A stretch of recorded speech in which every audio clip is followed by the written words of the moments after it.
I'm Max Dalton, and in this video, I'll show you how to mute someone on X. Step 1. Open the X app on your iPhone, iPad, or Android device, and then open the profile for the user on X that you want to mute. Step 2.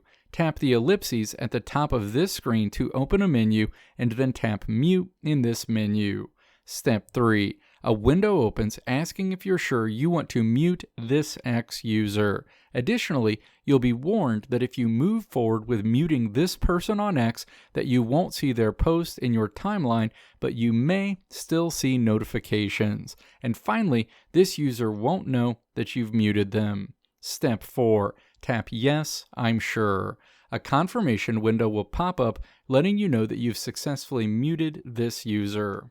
Let me know if this video helped you out in the comments below. If you liked what you saw here, click the video links on the right side of the screen to check out another video. Or click the logo on the left side of the screen to check out my tutorial website at www.maxdalton.how.